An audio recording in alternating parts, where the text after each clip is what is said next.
Happy Halloween, everyone. Jag Taggart 93 here with some more Halloween stories.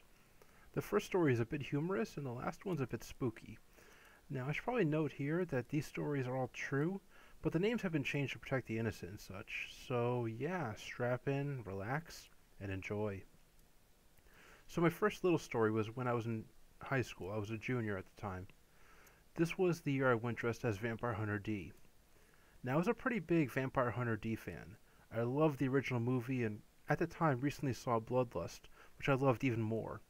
I even played the hell out of the underrated PlayStation game. So that year I was very much inspired to dress as everyone's favorite Dampier vampire killer. I taught myself how to sew and put together the outfit from odds and ends in my closet and bits and pieces from other costumes. Now I admittedly slacked off a little bit for D's talk in hand. At the last minute I just drew a smiley face on my palm in black Sharpie. However, my dad was able to get his hands on a classic 1950s hearse, which I was really psyched about, and he drove me to and from school in it. Now, I remember exiting the back of the hearse as I was entering school, like an undead badass. Unfortunately, only one person was around to see me actually exit the school like this, and it was our computer teacher, Mr. R, who chuckled and said, "Hey, nice Zorro outfit, but since when did Zorro ride in the back of a hearse?" So yeah, I went into school and most of the other students or all the teachers thought I was Zorro, like a zombie Zorro. But a few of my friends and the girl I was crushing on hard at the time knew exactly who I was, so it was all good. Yeah, things were pretty great, actually grand even, until math class. You see, in math class, our teacher, Mrs. C, would randomly check who did their nightly homework. Some days she would check, some days she wouldn't, completely random. So I did my homework every single night except for this one time. You see, the night prior, I was so busy putting my costume together that when I finished it, it was already about midnight. So I decided to take a gamble just this one time and not do my homework. Like I said, she only checked randomly, and she did it the day before, so I was pretty sure she wouldn't check again. But she did. And the penalty for not doing a Mrs. C homework assignment was detention after school, scraping bum off the bottom of desks. So yeah, try to imagine it. The legendary Vampire Hunter D grumbling angry at himself as he's using a trowel to scrape bubble tape from the bottom of his own chair. And that's how my Halloween started. Yep. Oh well, once I got out of school, I spent the evening with some friends marathoning Friday the 13th movies, so it wasn't all bad. So now for my spooky Halloween story. The next year, I was a senior. I was still working at KB Torx. I got the job when I was 16 and continued working there until college. But that year, Halloween was on a weekend which I worked until about 8 o'clock. And that night at KB Toy Works, my first job, something happened that to this day I still cannot quite explain. But before I get into it, I should explain something. This KB Toy Works was always believed to be haunted. I remember the assistant managers always being afraid to go into the back alone at night to turn on the alarms before we closed, because each and every single one of them had experiences that unnerved them very much. So, when I was first hired, I remember hearing these stories, but I didn't really buy into them. However, over time, I had a few unexplainable occurrences of my own. These occurrences all happened prior to the big thing which happened on that Halloween night, but I'll get into these first because they kind of set the scene. And I do believe there's a trend, as you'll see. So the first incident was late one night when we were recovering and cleaning up the whole store. This was sometime after all the customers left, and I was pushing a broom up and down the aisles. I walked by the aisle with the stuffed animals and noticed a purple dragon was laying in the middle of the floor.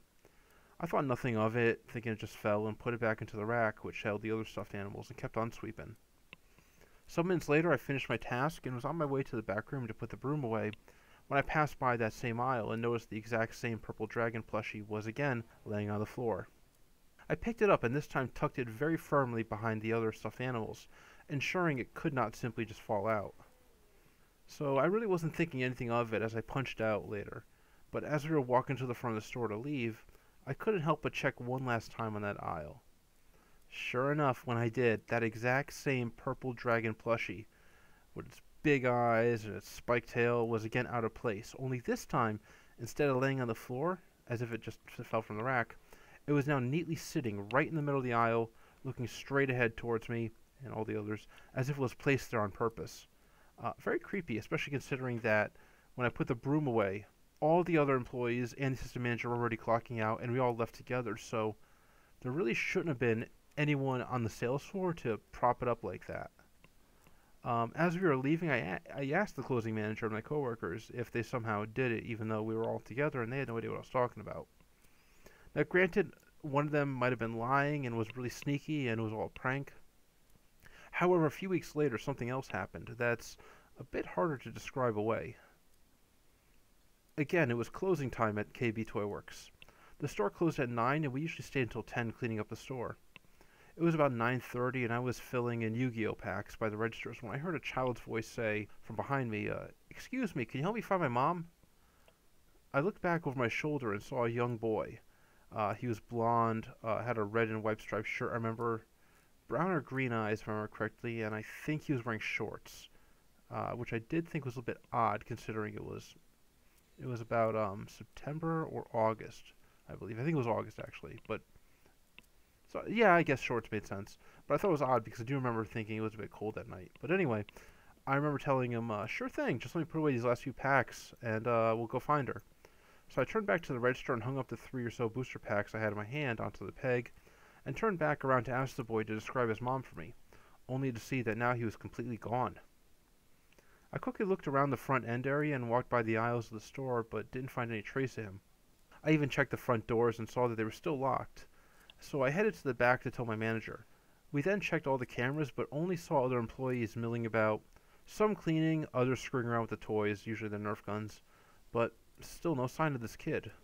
Now the really, really creepy thing is that we played back the video of the security feeds back to when I first saw the child, and I watched the black and white monitor feed, which clearly showed me putting away the booster packs, then standing up looking confused for a second before starting my search for, I guess, this child.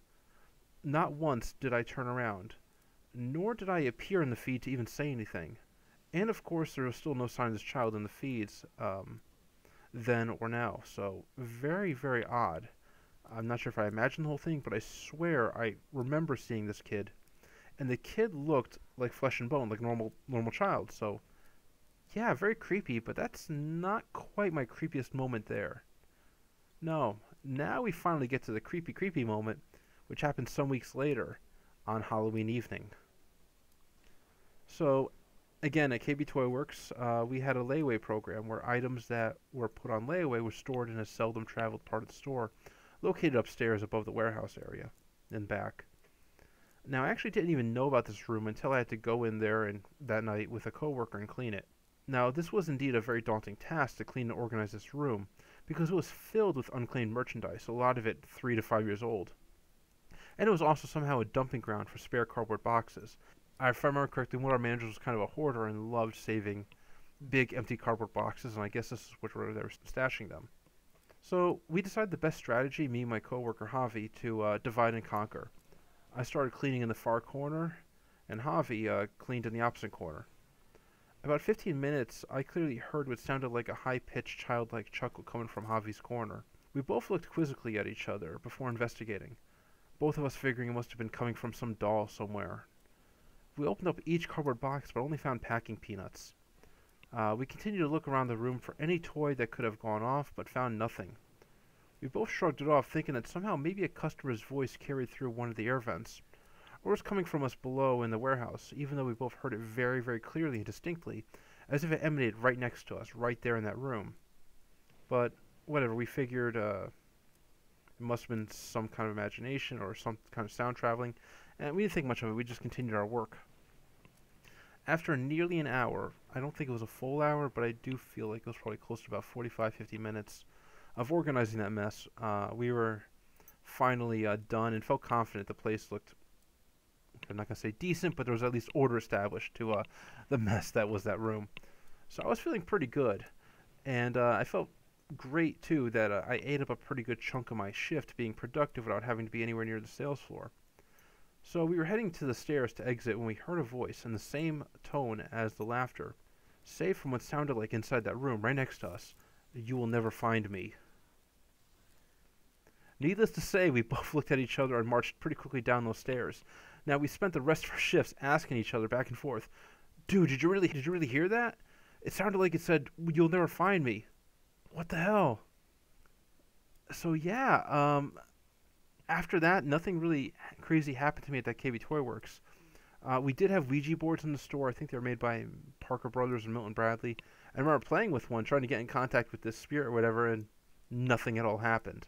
But still, very odd that these instances happened. And even now, when I think back to them, so I get a little chill. I start wondering, what if the store was indeed haunted? And if it was, these three encounters, the one with the dragon plushie, the one with the child asking for me to find his mom, and the third one with a child voice saying, "You'll never find me," seems like it all could all be connected. The first instance, this child spirit is playing a game with me with this dragon plushie.